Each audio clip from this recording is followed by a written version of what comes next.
On the last episode of Truly Bedrock, we stood right here and said we were going to convert this into a flower shop. As you can tell, we clearly didn't. What we did do, however, was make our flower factory, and this thing has been working for me absolutely wonderfully, and as you can see, we have plenty of flowers over here in the 2 tall flower farms, and if we check these boxes over here, nearly every single one has at least a double chest of flowers. Apart from the orange tulips here, but they are being produced as we speak. So once we've got all of these, that does mean we have all of the stock we need for our flower shop. Well, I say fully stocked. There's actually still one more farm or 2 more farms that we need to run a little bit in order to get this up and running properly, which means I now need to head back to the cave base. Jeez, all this traveling just for an intro. And that, of course, is my nether farms over here. So we've got a little bit of stuff and things in these, but I class these as foliage as well, and we're going to need a lot more of the resources from these if we actually want to sell them in our shop. But that's not everything we could sell that kind of comes under the foliage bracket. There's lots of other things as well. There's leaves, there's glowberries, there's all the different vines. I say all the different vines like there's, I just suppose there are quite a few now, but a lot of them come from the nether thing, so we should be okay there. But the normal vines, the glow lichen, sea pickles, maybe even cocoa beans, I don't really know, but there's lots of things I'm just falling to my death here. Let me quickly readjust. Oh dear. But there are lots of foliage related things we can put in this shop. We just don't have farms for all of them. So we are going to open up today with at least what we have so far, but that means I need to do an interior. So the first thing I'm going to do is that interior, because if I leave it to the end of the episode again, well, if it's like last time, it's just not going to get done, is it? So we've got plenty of space outside here for some plants and so on, and we've got 2 floors on the inside. We have the lower bit and we have this upper bit, which once again has quite a lot of space. Oh, we've got a 3rd floor. I completely forgot about that. So we've actually got 3 floors we can use for the different types of foliage, and I think that should be plenty of space. So I'm going to crack on, have a little mess around in here, and see what I can come up with. Well, I came up with something. I think it kind of works. It's very, very green and overgrown in this particular area, but the main interior of the shop is a little bit more spacious. I've managed to space out all of the different flowers and plants and things, and these boxes are 100% empty. We need to actually head over to the flower factory and pick everything up. But a lot of the overworld flowers and foliage things are down here. We've also got some of the mossy type things, the azalea saplings and whatnot. We may also sell normal tree saplings in here.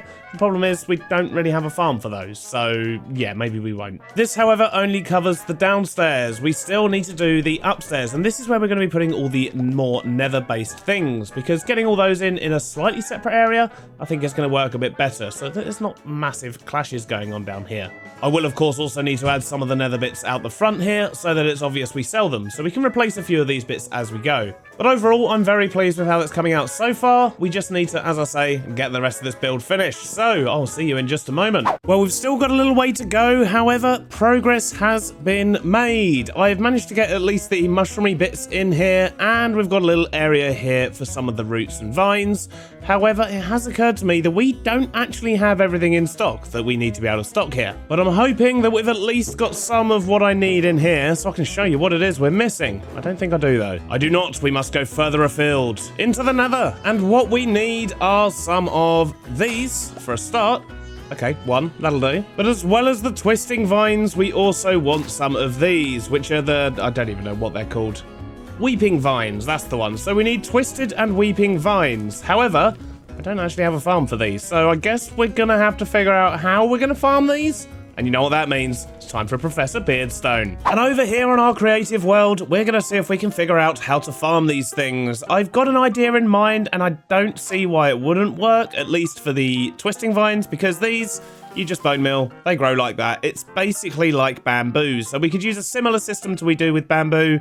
And in theory, if we were just to do something like that, we could literally just bone meal this, and then it will get broken every time it goes past the observer. So, well, very straightforward farm there, really. We haven't got too much to worry about. However, it's a bit different for the weeping vines, because weeping vines grow downwards. So, in theory, with a little bit of a swap, we should be able to do something very similar, but from the top. So we'll put the piston on that side and remove that one. We will, how do we do this? I guess just put that one there and a bit of redstone on the back.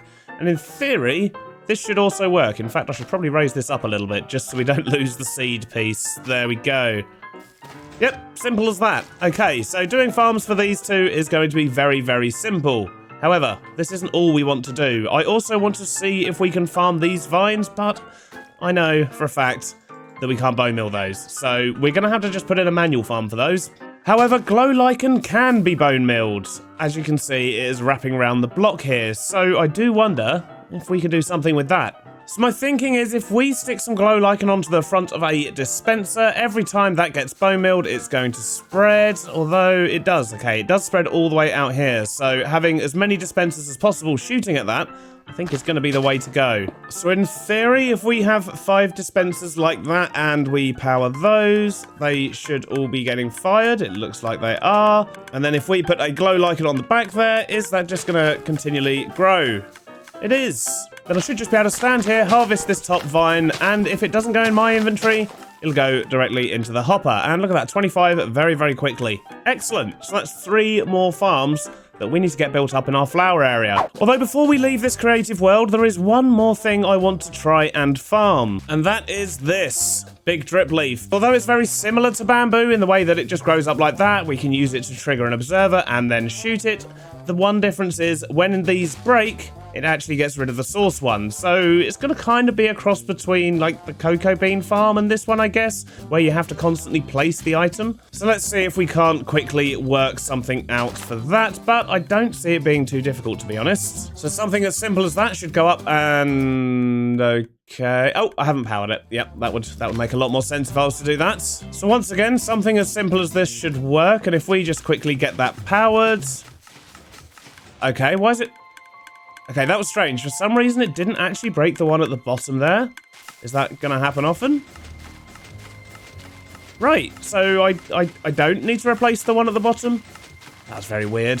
If I did have to continually replace this, however, it wouldn't be the end of the world. I could just stand here and right-click. But, yeah, messy, messy, messy. We need a collection system for this as well. But mechanically, I think we know how to get these farms working. We just need to find some space and build them in our TB worlds. And what better place to put them than directly in our flower factory? As you can see, I've already got lots of shulkers here ready to take these over to stock up the flower shop.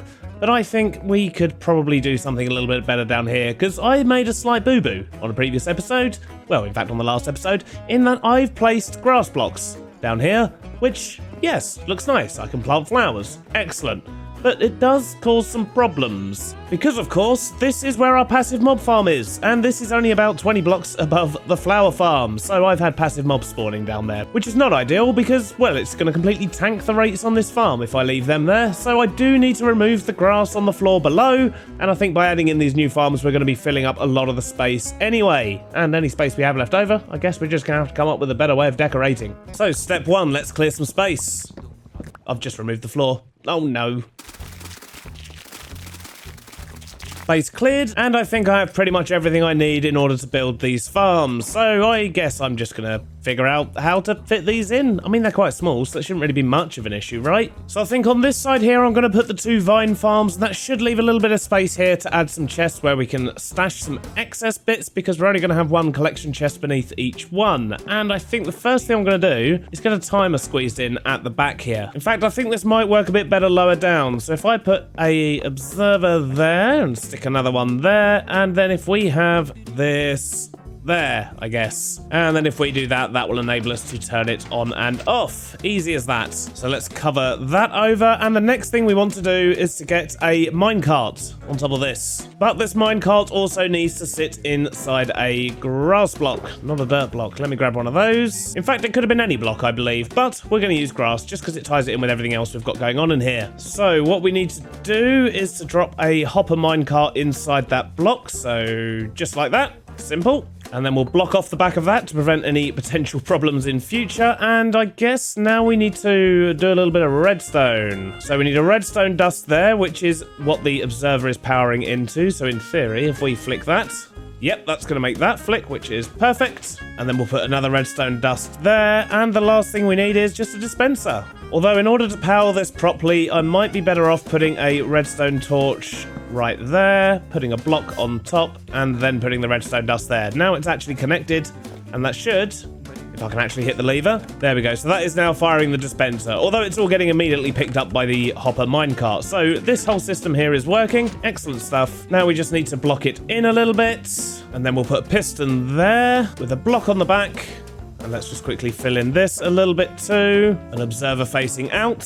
and a dot of redstone on the back. So now anytime anything grows, that should get broken by the observer. So something else I'm conscious of here is the fact that we are going to need to be able to fill this up with some bone meal. So let's put a hopper there with a barrel on top. And I guess what we'll probably do is actually leave it open a little bit in the middle as opposed to on that side, because then we can actually fill in the barrels on either side when we need to. It's going to be a little bit easier for access, I think. Just switched out that block for a redstone lamp as well, which because of the way things are powered should always stay on. And lastly, we just need to encase this in glass. Oh, the music stopped. And if we just chuck a little bit of bone meal in here, which isn't going to go through until it's on, just because of a quirk of the redstone there. That means that that is actually being powered at the moment, but as soon as we turn it on, look at that. We are finally growing what we wanted. Although I have a feeling we might want to make this tower a little bit taller, just to give it more room to grow so we can get it a bit quicker. Well, the bit of extra space really does help because it seems to grow more frequently when it gets bone mealed, which means obviously we get more through here as well. So I guess we just need to duplicate this on this side now.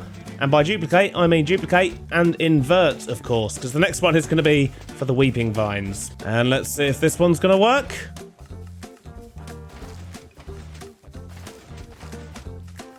Well, it seems to be doing the trick. I mean, it's double firing the piston, but, well, we're still getting weeping vines, and that is ultimately what we're here for, right?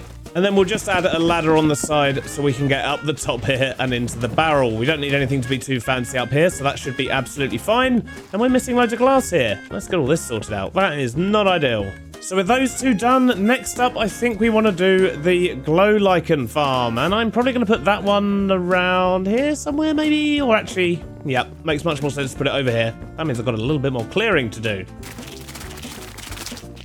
Section is clear. Easy peasy.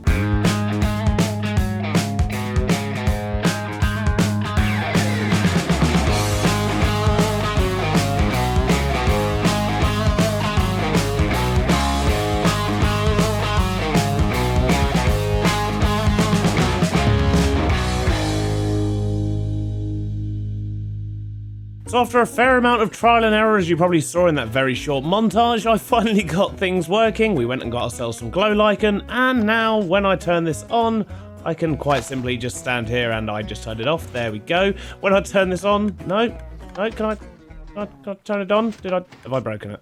Well, it actually appears no matter where I put the light, I keep locking hoppers. So we're just going to go without the light, I think, for now. Although I suppose I could at least use the light as an indicator to show when it's on.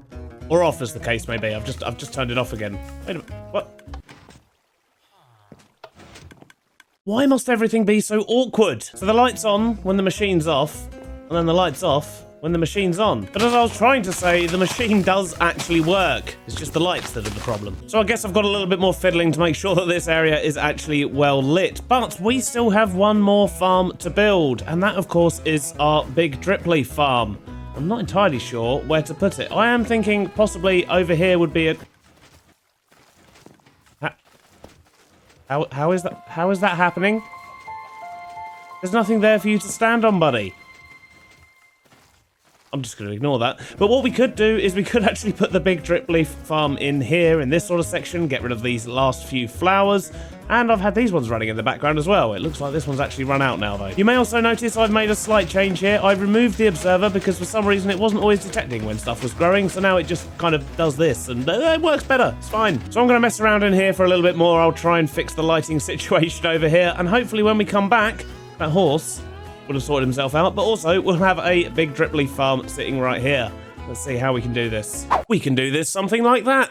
Perfect. So the way I've actually done this, because it's doing the thing again where I have to actually manually plant them, and as you can see, I've been a little bit busy, but I'll show you what I mean. If we turn this on, you'll see it's breaking the thing again, which it didn't do in the test world, but it is doing here. So I do have to stand here and plant them, but because I don't want to have to constantly grab extra bits from down here, that's loud, I'm turning it off, I've actually sort of done it at the top here, so when it breaks, they hit that, they drop back down into my inventory, and I can just continually plant them. And all the excess ones do actually go into the barrel down here. So even just that little push, look, we got another 15, so excellent stuff. I've also moved the light up a block, and that's solved all my problems. And I've also stood here and filled up another chest of this, because we need to actually go and stock our shop now. So we should have at least a shulker, of everything we need, and all of the plants are full as well. So we're going to grab all of this, and we're going to go finally stock up the shop and hopefully get it open. Although apparently I don't have any more empty shulker boxes on me, so let's just take these over there for now. I think we're done, which is amazing. Everything is finally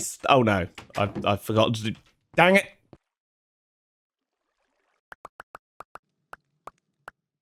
Okay, let's try that again. So we should be fully stocked now, or almost fully stocked in every single barrel. We've got everything in, we've got all our new stuff in, we have drip leaf, we have our vines, we even have our glow lichen down here as well, which, to be honest, I'm actually quite looking forward to using some of that. We've not had any all season. We've also got our glowberries sorted out in there, we've got all of our mushrooms in stock, and then we've got all of our neathery, viney type bits up here as well. There's not actually anything in the rest of the shop, but I'm sure we'll find some stuff to put in there eventually. I mean, maybe we could do leaves or something, I don't know. So the very last thing we need to do, of course, is to open the shop and to give it a name. And Mrs. B has once again come up trumps here. Austin's Flowers. Love it. So with that done, we now have another shop good to go. We've even got the signs ready outside, and we've put some stuff in the plant boxes, which is unusual. We've actually got loads of places to do that all over the town. But now we've got a flower shop, it's going to be much easier to do. But before we head off, there's one more thing to talk about, and that is this dock area here. So we've started a new project on stream. We're going to be working down this area of the city.